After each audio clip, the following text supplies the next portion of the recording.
أهلا تالتة إعدادي، ومعانا النهاردة الجزء الثاني من أول درس عندنا في الجغرافيا بعنوان قارات العالم، الموقع والمساحة. تعرفنا في الجزء الأول على أكبر المحيطات مساحة لحد أصغر المحيطات مساحة، كمان أكبر القارات مساحة لحد أصغر القارات مساحة.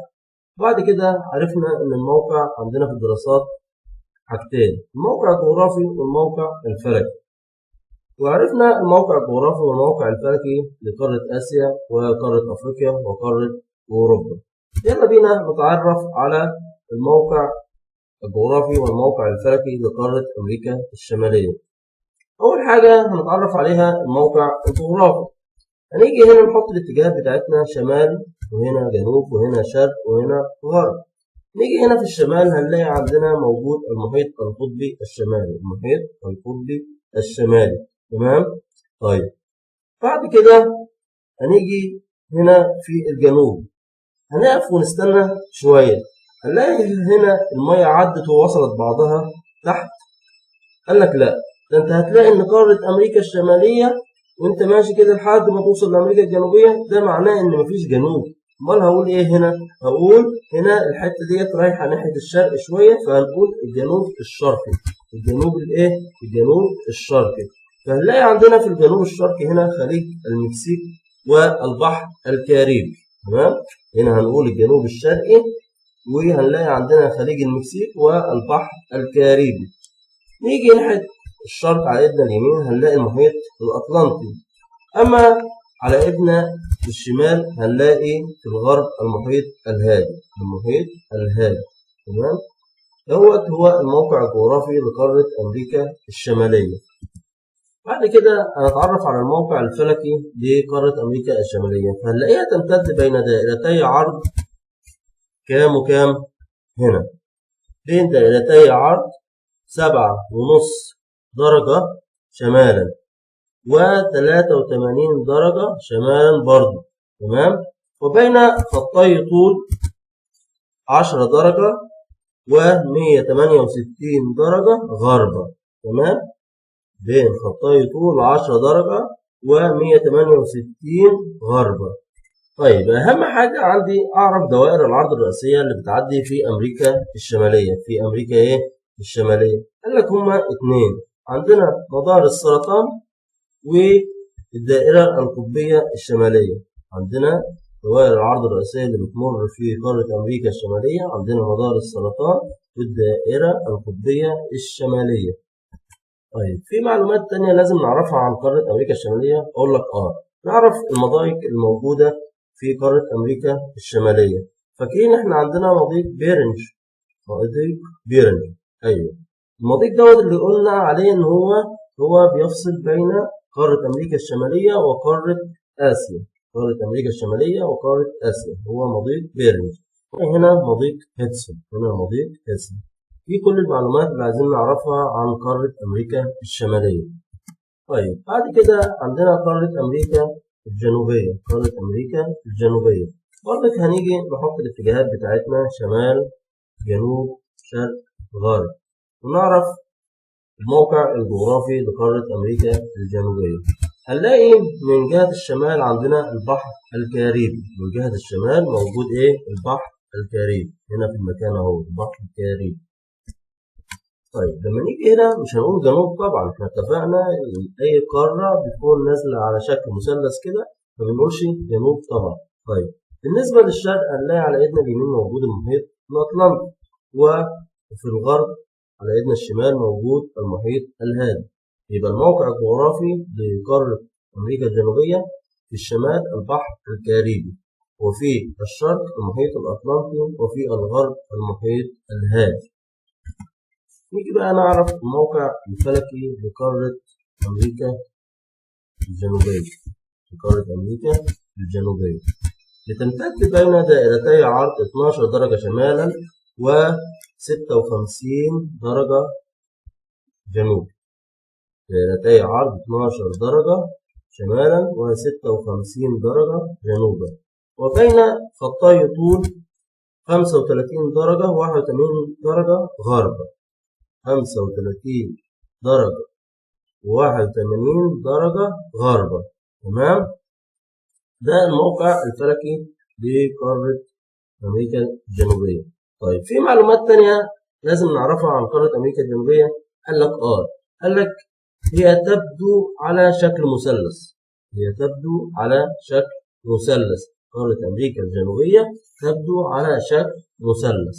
وكمان عايزين نعرف دوائر العرض الرئيسية اللي بتمر في قارة أمريكا الجنوبية. هنلاقي عندنا هنا دائرة الاستواء، دائرة الاستواء، وكمان عندنا مدار الجد، مدار الجد. فهم دول الدائرتين العرض الرئيسيتين الذين يمرون فين؟ في قارة أمريكا الجنوبية، في قارة أمريكا الجنوبية. وآخر حاجة عايزين نعرفها في قارة أمريكا الجنوبية هي الحتة دي، فيها مضيق اسمه مضيق ماجلان، مضيق ماجلان. تمام؟ ديت كل المعلومات اللي احنا عايزين نعرفها عن قارة أمريكا الجنوبية.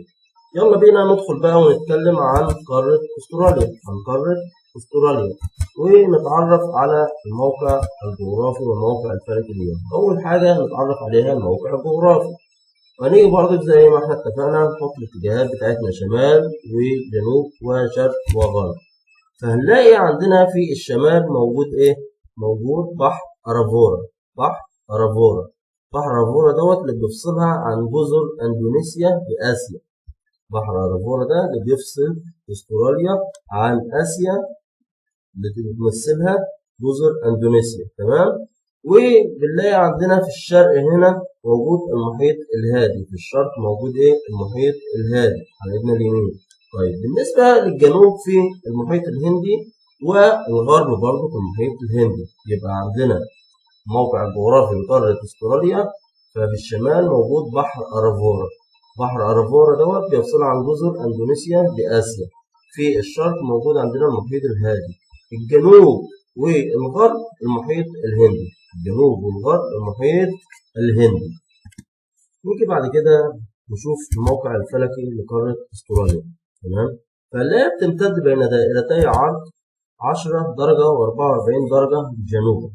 تمام؟ تمتد بين دائرتي عرض 10 درجة و44 درجة جنوبا. وبين خطي طول كام؟ 113 درجة و 178 درجة شرقا. احنا جينا هنا شايفين الخط دوت، ده خط الطول بتاع قارة استراليا. رجعنا بيه لورا عشان نجيب ايه؟ عشان نجيب الجزر دي اللي هنعرفها دلوقتي اللي هي جزر نيوزيلندا. تمام؟ فاحنا رجعنا بالخط بتاعنا خط الطول عشان نجيب الجزر ديت. فهنلاقي عندنا خطوط الطول زادت. اقول له ليه؟ اقول له بسبب كثرة الجزر. يبقى بما تفسر كثرة خطوط الطول في قارة استراليا، اقول له بسبب كثرة الجزر التابعة لها. في جزر كتير تابعة ليها. فغصب عننا فاحنا بنحط خطين الطول نرجع كتير في المية علشان اجيب الجزر التابعة لها، الجزر التابعة ليها. تمام؟ طيب دائرة العرض ديت رقمها كام؟ 10. فاكرين لما كنا دي موجودة فين؟ كانت موجودة في جنوب قارة آسيا. وكده يبقى قارة آسيا وقارة استراليا بيشتركوا في ايه؟ في دائرة العرض 10. بيشتركوا في دائرة عرض 10 درجة. تمام؟ عشان لو جالك سؤال في الامتحان تمام ويقول لك قارة آسيا بتشترك مع قارة مين في دائرة العرض؟ أقول له مع قارة استراليا. دي آخرها من تحت 10، وقارة استراليا أول رقم فيها بيبدأ منه 10. تمام؟ يبقى القارتين مشتركين في دائرة العرض رقم 10. طيب المهم أنا كده مش هحفظ الأرقام ديت. أنا أعرف المعلومة اللي إحنا قلناها ديت إن قارة آسيا وقارة استراليا بيشتركوا في دائرة عرض كام؟ رقم كام؟ رقم 10. وعايزين نعرف كمان دوائر العرض الرئيسية اللي بتمر في قارة استراليا. هنلاقي عندنا بس هو مدار الجد، هو مدار الجد بس هو اللي بيمر فين؟ بيمر في قارة استراليا، في قارة استراليا. طيب في معلومات تانية عايزين نعرفها عن قارة استراليا. قال لك فيها جزر كتير جدا جدا. طيب ما نقول لنا بعض الجزر الموجودة فيها. قال لك موجود فيها جزر نيوزيلندا، وهي تنقسم لجزر نيوزيلندا الشمالية ونيوزيلندا الجنوبية. تمام؟ وكمان عندنا جزر تسمانيا، جزر تسمانيا. تمام؟ يبقى ديت جزر الكتير الموجودة فين؟ في قارة استراليا، في قارة استراليا. وقلنا عندنا جزر نيوزيلندا الشمالية ونيوزيلندا الجنوبية وتسمانيا. طيب وكمان عايزين نعرف المضايق الموجودة في قارة أستراليا. فهنلاقي هنا في الحتة ديت كده مضيق اسمه مضيق إيه؟ مضيق باس. مضيق اسمه إيه؟ مضيق باس. طيب في حاجة كمان عايزين نعرفها عن قارة أستراليا، تمام؟ إن ليها اسم تاني وهو الأوقيانوسية. الأوقيانوسية، تمام؟ عشان لو جالنا سؤال في الامتحان وما جابلناش قارة أستراليا جاب لك القارة الأوقيانوسية، تعرف إن هي قارة أستراليا. يلا بينا نتكلم على آخر قارة عندنا وهي القارة القطبية الجنوبية. القارة القطبية الجنوبية، تمام؟ وهي أنتاركتيكا. القارة القطبية الجنوبية أو أنتاركتيكا، تمام؟ لو جينا نبص على القارة القطبية الجنوبية ديت فهنلاقيها موجودة في أقصى جنوب الكرة الأرضية، موجودة تحت خالص، تمام؟ فالقارة دي بتمتد أقصى جنوب الكرة الأرضية، وبيحيط بها المحيط القطبي الجنوبي من جميع الجهات. المحيط القطبي الجنوبي بيحيط بها من جميع الجهات، تمام؟ يبقى هي موجودة فين؟ في أقصى جنوب الكرة الأرضية، في أقصى جنوب الكرة الأرضية. طيب الموقع الفلكي ليها قال لك بيمر بأطرافها الدائرة القطبية الجنوبية اللي هي رقمها كام؟ 66.5 جنوبا. 66.5 جنوبا، تمام؟ وقال لك بتمتد حول القطب الجنوبي 90 درجة جنوبا. 90 درجة جنوبا. وبسبب موقعها كده وإن هي موجودة في أقصى جنوب الكرة الأرضية أصبحت قارة متجمدة. أصبحت قارة متجمدة وغير مأهولة بالسكان. وغير مأهولة بالسكان، يعني مفيش سكان كتير. طيب قال لك برضه في معلومات اللي عايزك بقى تعرفها عن القارة القطبية الجنوبية. قال لك بيوجد بها مراكز بحوث لعدة دول. يوجد بها إيه؟ مراكز بحوث لعدة دول. قال لك زي إيه؟ قال لك دول زي إيه؟ قال لك عندنا زي روسيا وفرنسا وإنجلترا والولايات المتحدة الأمريكية. الولايات المتحدة الأمريكية.